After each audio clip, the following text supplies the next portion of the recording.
que hoy hablaremos del dolor abdominal, que es un problema que se maneja y mucha variabilidad interprofesional en la actuación domiciliaria y que para mí era importante analizar pues, la evidencia más reciente que pudiera aportar más valor en cómo hacer el tratamiento estandarizado, pero basado en las mejores prácticas en domicilio. Entonces, fruto de esto, este libro que estamos escribiendo Carla Villarroel, que es una médico que trabajó conmigo muchos años, y yo, ha salido lo que ahora veréis. Voy a compartir pantalla. Genial. Y aquí tenemos. Además voy a tener un regalito sobre una plataforma de formación que creo que os va a ser bastante interesante y os iréis con formación extra.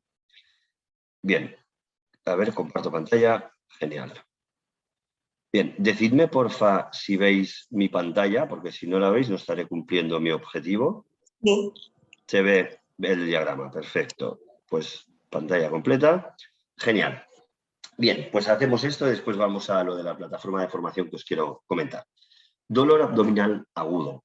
Bien, en primer lugar hay que diferenciar dos tipos de cuadros, de entidades, de síndromes, podríamos decir, entendiendo un síndrome como un conjunto de signos y síntomas al que se puede llegar por diferentes etiologías, ¿no?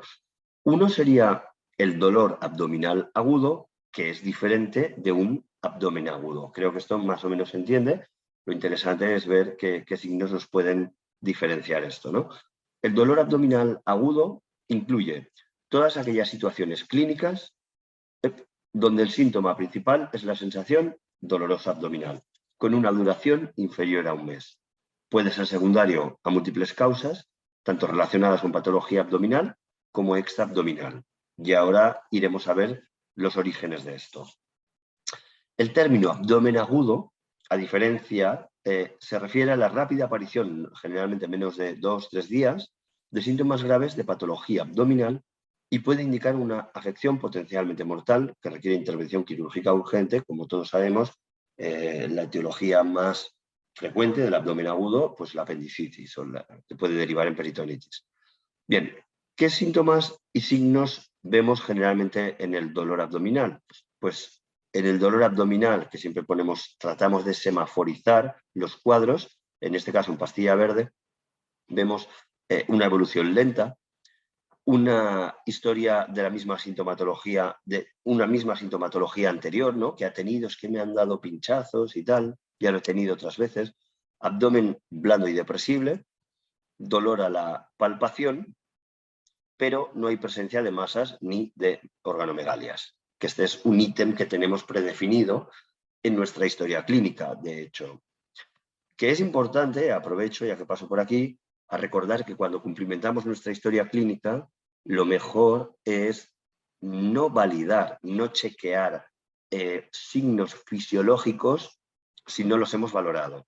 Esto parece que es lógico, que se entiende, pero a veces hemos tenido reclamaciones porque hemos puesto normotenso en el apartado cardiovascular y después el paciente dice, porque tampoco sabemos nunca si estamos visitando o a un médico o al hijo de un médico o quien sea, y dice, pues si no me ha mirado, el tío estuvo 5 minutos y no me ha mirado. Entonces, si no hemos evaluado un aparato, tampoco podemos hacer clic en la historia, ya sea en papel o digital, de esos signos fisiológicos, ¿no? Como abdomen blando y depresible, sin presencia de masas ni megalias. Si no hemos explorado el abdomen, no.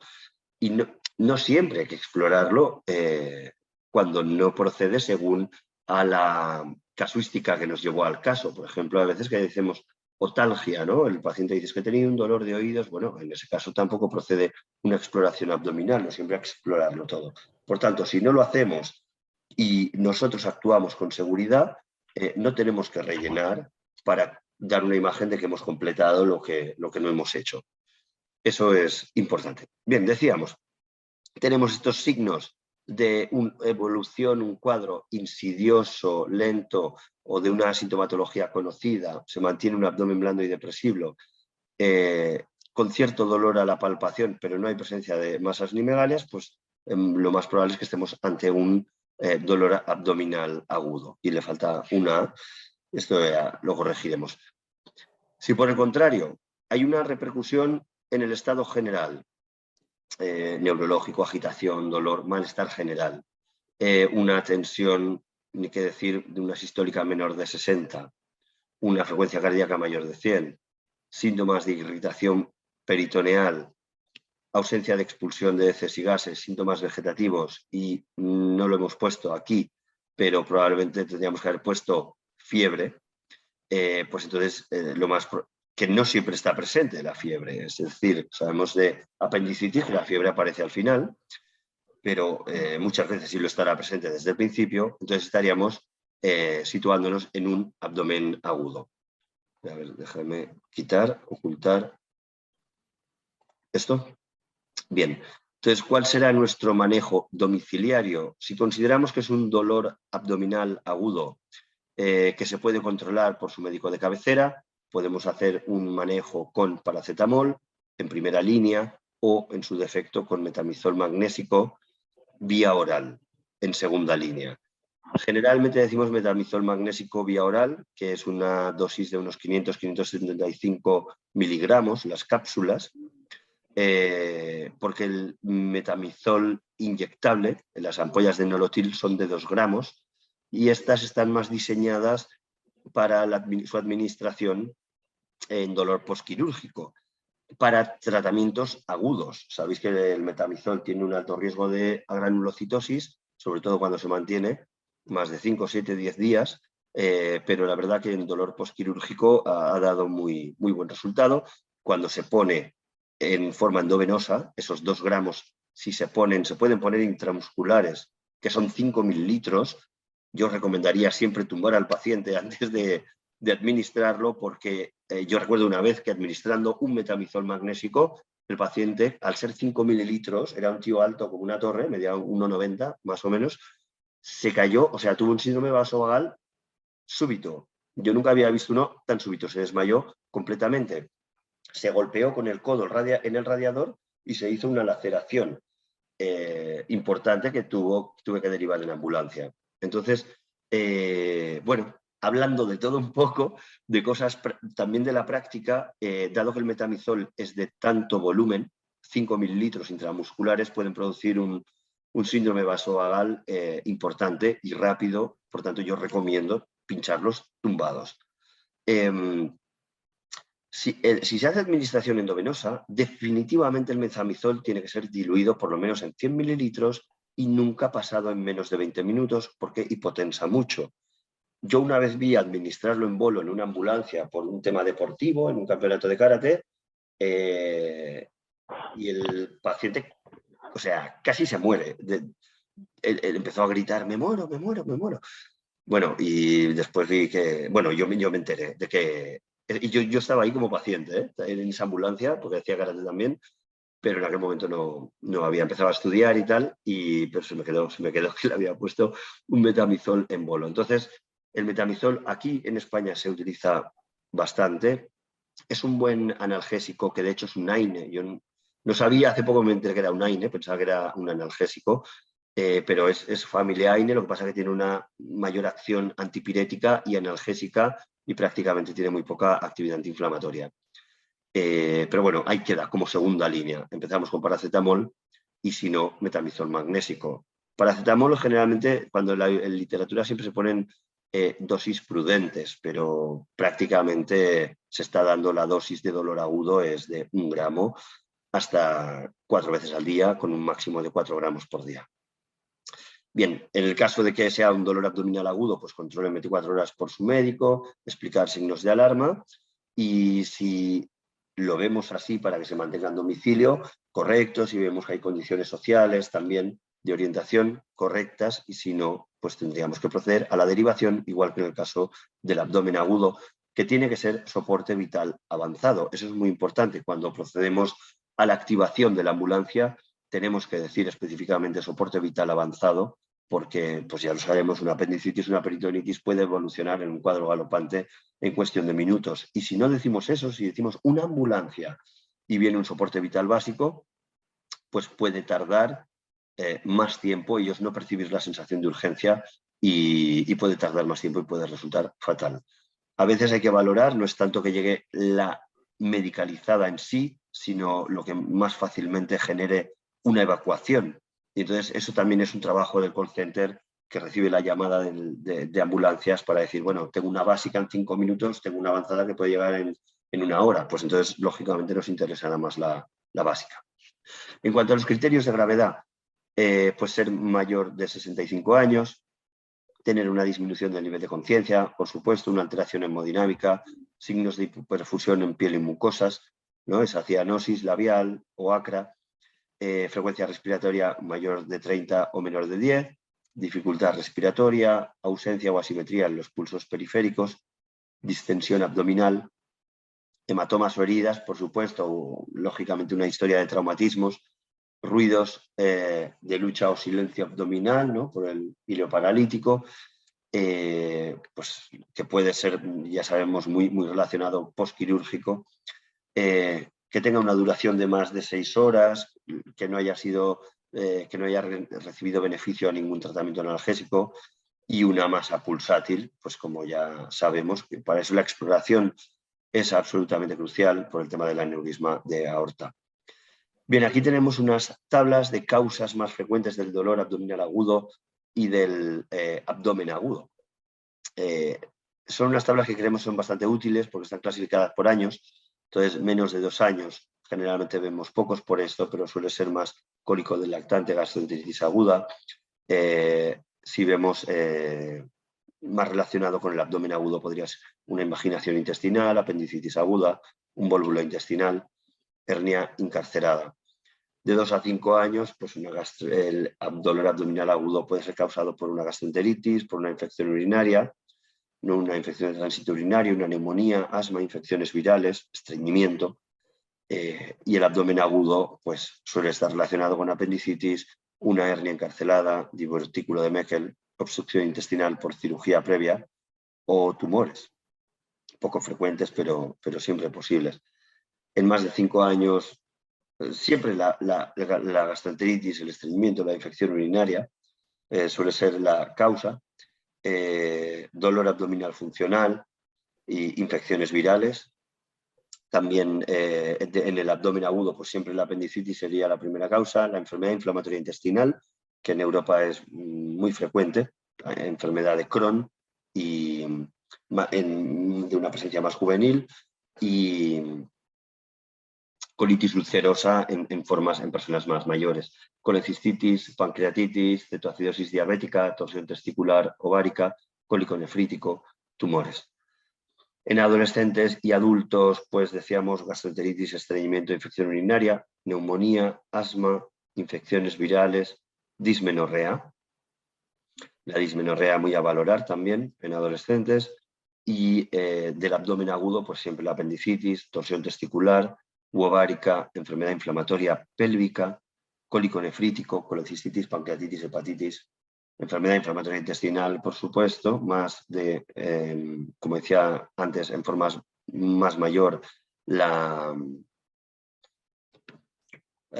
colitis ulcerosa, perdón, tumores, embarazo ectópico y híbridas.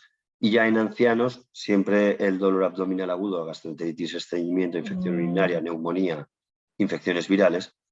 Y en las causas de abdomen agudo, apendicitis aguda, colecistitis, diverticulitis, obstrucción intestinal, sin duda neoplasias, ¿no? Cáncer de colon, que sabéis que es el cáncer más prevalente y para el cual se hacen screenings en la farmacia de sangre oculta en heces, que es muy importante. Muchas veces cuando tengamos una sospecha, decirle que vayan, hay todo un programa en las farmacias españolas sobre la prevención del cáncer de colon, que tienen el test ahí, yo creo que no se paga nada o se paga muy poco, para que se lo hagan en farmacia, y si sale positivo y ven sangre oculta, pues entonces procede al estudio, ¿no? De lo que pueda explicar eso. Isquemia mesentérica, aneurisma de aorta abdominal roto. Después os dejo aquí el listado de causas de dolor abdominal según la ubicación por cuadrante. Ahí os lo dejo porque hacer una buena exploración, a veces que es fácil de identificar cuál es el cuadrante en abdómenes proporcionados. Después hay abdómenes más desproporcionados en formas de obesidad mórbida. Es algo más difícil de identificar, pero que también nos puede producir pues mucha ayuda el conocer de dónde puede venir ese tipo de signo, ¿no? Y después quería compartir con vosotros un tema importante, y es que cuando empezamos a hacer esto, me acuerdo que queríamos poner el tema de, oye, no dar tratamiento. Mira, ahora os voy a pedir vuestra participación. Decíamos, no dar tratamiento hasta que no se tenga bien filiada la etiología del dolor. ¿Qué opináis sobre esta afirmación? ¿Debemos o no debemos iniciar el tratamiento analgésico antes de tener identificada la etiología del dolor?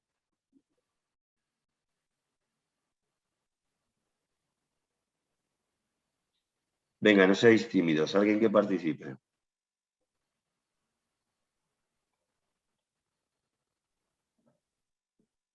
Miss Naís, Leonor. ¿Nadie? Bueno, hicimos una plataforma, yo fui director científico 5 años de una editorial médica, una plataforma de formación médica continuada, y bueno, hacíamos cursos para la industria farmacéutica. Una de las obras que hicimos fue esta, dolor, verdad o mito en dolor. Hicimos esta metodología, que la diseñamos nosotros, de cómo formar de una manera más directa al grano, sin tener que ocupar de un montón de teoría y tal, ¿no? Estas plataformas que yo generalmente os comento son gratuitas, es decir, vosotros podéis registrar con vuestros datos y veréis que podréis acceder inmediatamente, podréis ver el vídeo de una profesional sobre diferentes temas. Entonces, aquí teníamos una que decía: el tratamiento del dolor en los pacientes que acuden a los servicios de urgencias debe posponerse hasta tener una sospecha diagnóstica fundada. Y bien, el concurso, cuando estaba abierto el concurso, la historia era que tú clicaras si era verdad o era mito. Y entonces cuando tú le dabas, pues te daba el resultado, ¿no? Que en este caso es un mito. Y aquí no se explicaba muy bien, porque yo pensaba, pero ¿de dónde sale toda esta historia que va en realidad contra el bienestar del paciente, ¿no? Hoy en día la etiología no va a ser solo por el nivel del dolor, tenemos otros temas. Pues encontré la respuesta a mis preguntas. Y dice: en algunas afecciones, todo el mundo está de acuerdo en que se ha de iniciar el tratamiento del dolor desde la llegada del paciente a urgencias, como es el caso del dolor torácico. Pero existen otras entidades en las que en algunos casos todavía existe la creencia errónea de que el tratamiento del dolor puede interferir en el proceso diagnóstico. Muy al contrario, la falta de analgesia puede ocasionar confusión y errores a la hora de evaluar al paciente. Todo lo que ponemos pues tiene su bibliografía, ¿no? Dice: este error se da especialmente en el caso de la evaluación de pacientes con dolor abdominal. El dogma fue popularizado por Cope en su libro Early Diagnosis of the Acute Abdomen, publicado en 1926. Pero desde entonces han pasado muchas décadas y actualmente disponemos de herramientas diagnósticas que nos permiten un adecuado diagnóstico con una correcta analgesia desde el inicio del proceso. De hecho, así se recoge, por ejemplo, el algoritmo del estudio del dolor torácico, del dolor abdominal o del cólico nefrítico. Bien, entonces, vemos aquí el esquema de toma de decisiones del dolor abdominal agudo. Por ejemplo, en la de pediátrica, pues tenemos que hay que hacer una valoración del dolor, pero que esto no quita que todo el tratamiento posterior, la investigación diagnóstica, no se va a parar porque se haya reducido el dolor de todo esto. Estaremos enfocados en una valoración analítica, en una ecografía, una tomografía, es decir, otro tipo de estudios que no dependen exclusivamente de que nos refiera el grado de dolor. Por tanto, en la medida en la que yo pueda contribuir a desmitificar ciertos mitos. ¿Ahora estabais viendo mi pantalla o no? Sí. Creo que estaba compartiendo pantalla, ¿no? Vale, porque ahora lo veía. Bien, esta es, os decía, esta es la plataforma dolor.verdatomito.es y esta es el algoritmo, ¿vale? Y aquí tenéis la afirmación. Os voy a pasar este enlace porque podéis ver la plataforma por aquí. Os lo voy a enviar. Os lo voy a enviar por el chat. Vale. Habíais escrito por aquí. ¿Quién había escrito por aquí? Emelibet. Pienso que sí se debe dar tratamiento porque no se puede detener a un paciente con intenso dolor. Eso no cambiaría el manejo. Exactamente. Sí, sí. Emelibet. Perfecto. Sí, sí. Pues no te había visto. Perdona, Emelibet. Estaba aquí. Pues clavado. Y este es un tipo de medicina también empática. Pero no solo es que sea empática, porque parece que si dices empática es que haces algo extra. No, no, haces exactamente lo que se tiene que hacer. Más bien, la mala praxis, la falta de seguimiento de la lex artis es no tratar al paciente. Y eso, ante según qué paciente, puede tener incluso implicaciones legales. Oiga, me dejó, y desde que yo entré con un dolor importante, me dejó 2 horas sin tratamiento analgésico. Pues por eso también podemos ser encausados y tener una reclamación o una denuncia. Entonces, es importante tener claro eso y espero que esta plataforma pues, pueda ayudaros a deshacer mitos. Por eso le llamábamos verdad o mito en el manejo del dolor, porque que los hay. Hay muchos mitos que, pese a que esto estaba hecho para médicos de urgencias, pero hemos hecho otras plataformas que son incluso para especialistas, porque hay cosas que quedan en nuestra idiosincrasia y no siempre estamos pues, leyendo los últimos artículos, tenemos muchas cosas que aprender. Si con esto podemos contribuir a desmitificar eso, pues así queda claro que el tratamiento no es solo el analgésico algo empático, es que es buena praxis, es la praxis normal y no hacerlo es la mala praxis. Por eso nosotros cuando vamos a domicilio, en Medicare nosotros ponemos la medicación. Yo he estado en empresas que ellos decían, mira, no ponemos la medicación, que la ponga el médico y en todo caso ya veremos si le pagamos o no. Y otros que pagaban por poner medicación. Leonor. Leonor. Sí, eso. ¿Querías decir algo, Leonor? Ay, espera, disculpa. Ángel, no, era que lo que quería decir era que algunos analgésicos como es la buscapina simple, también pues se suele utilizar para cuando hay dolores abdominales en víscera hueca para no enmascarar un dolor agudo. No, lo que pasa es que propiamente la buscapina no lo clasificaría como analgésico, ¿no? O sea, acaba siendo un relajante de musculatura lisa, pero que acaba teniendo un efecto analgésico, pero no porque sea de una familia analgésica, ¿no? Entonces, yo no digo si poner o no poner buscapina, sí un analgésico, es decir, entendiendo analgésico por paracetamol, AINES, ¿no? O si fuera más grave, incluso un opiáceo. Pero con la buscapina no hemos dicho nada todavía. Esto sí que creemos que tiene que ser administrado pues cuando reúne criterios de dolor espástico, ¿no? De víscera hueca, como has dicho. ¿Respondo a tu pregunta, Leonor? Sí. Gracias, Ángel. No, nada, de que a ti por tu contribución. Más bien, gracias. También, disculpa, también una acotación. Cuando el nolotil, como claro, hay mucha gente que dice soy alérgica al nolotil, pero no saben que es la misma dipirona ni el... Entonces también hay que tener en cuenta esto y también que la buscapina compuesta está conformada pues con el nolotil o dipirona. Sí. Y aparte de todo, también por los traumatólogos, por los anestesistas, dicen que es preferible colocar un nolotil por vía, porque si la persona es alérgica, que no sabe que sea alérgica y es alérgica, es más fácil la reacción pararla que inyectada.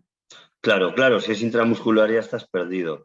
Y si es endovenosa, pues mira, todavía más importante lo que dices de la crucial importancia. A ver, si le decís a enfermería, ponle un nolotil endovenoso, a enfermería no se le ocurriría, y si no es para despedirlo, poner un nolotil en bolo. O sea, esto es como un letrero en rojo grande, ¿no? En la carrera. Por tanto, ya la pondrán diluida. Por tanto, si efectivamente empieza una reacción alérgica, pues lo sabrás con poca medicación. O sea que, sí. Claro, y si le das oral una cápsula... Antes había un tema muy efectivo, que eran los supositorios de nolotil, que ahora ya no veo en la farmacia. Esto tiene mucha influencia francesa. En el sistema francés ahí usan un montón supositorios. Es todo muy francés. Pero usan mucho los supositorios, que yo soy de buen rollo, un fan, porque es una vía súper rápida. No, sin risita de verdad, pero que es una vía muy rápida de acceso, poco invasiva, ¿no? Y sí, a veces no sienta bien a mucha gente. Y esto también me recuerda a una cosa importante, que esto en general vosotros lo prescribiríais y lo hará enfermería, pero si lo acabarais poniendo, a menos que sea un bebé o algo así, siempre tiene que haber un testigo. No sé, aquí no se ha institucionalizado tanto la figura del chaperón que se institucionaliza en otros países, pero yo estuve en Inglaterra 2 años, o sea, siempre que hay una exposición mínima genital o íntima en los pechos, lo que sea, siempre tiene que haber un chaperón. O sea, y si no te juegas la carrera. Y esto es importantísimo en domicilio, porque a veces podéis ver, a ver, ahora que estáis, todas aquí las que estáis sois mujeres, ¿no? No suele darse, ¿vale? Que un hombre diga, es que la doctora me hizo una exploración inapropiada, ¿vale? Esto no suele darse en este sentido, pero en hombres sí me ha pasado.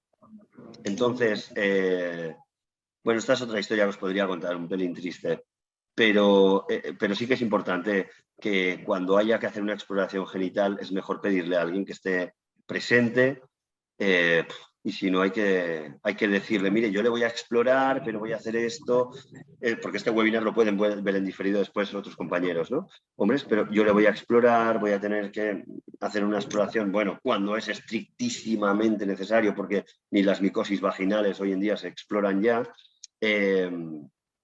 quiere que proceda, quiere esperar a que alguien venga y esté con usted y tal, porque si no puede, vamos, ese médico, si tenemos una reclamación por una exploración inapropiada, primero quedas como un culpable, después ya veremos qué pasa, ¿no? Que legalmente quizá no será así, pero a nivel de credibilidad de cara a todo es difícil de levantar. Entonces siempre mucha prudencia, si ponemos supositorios, en decirle, mire, usted mismo es, ¿no?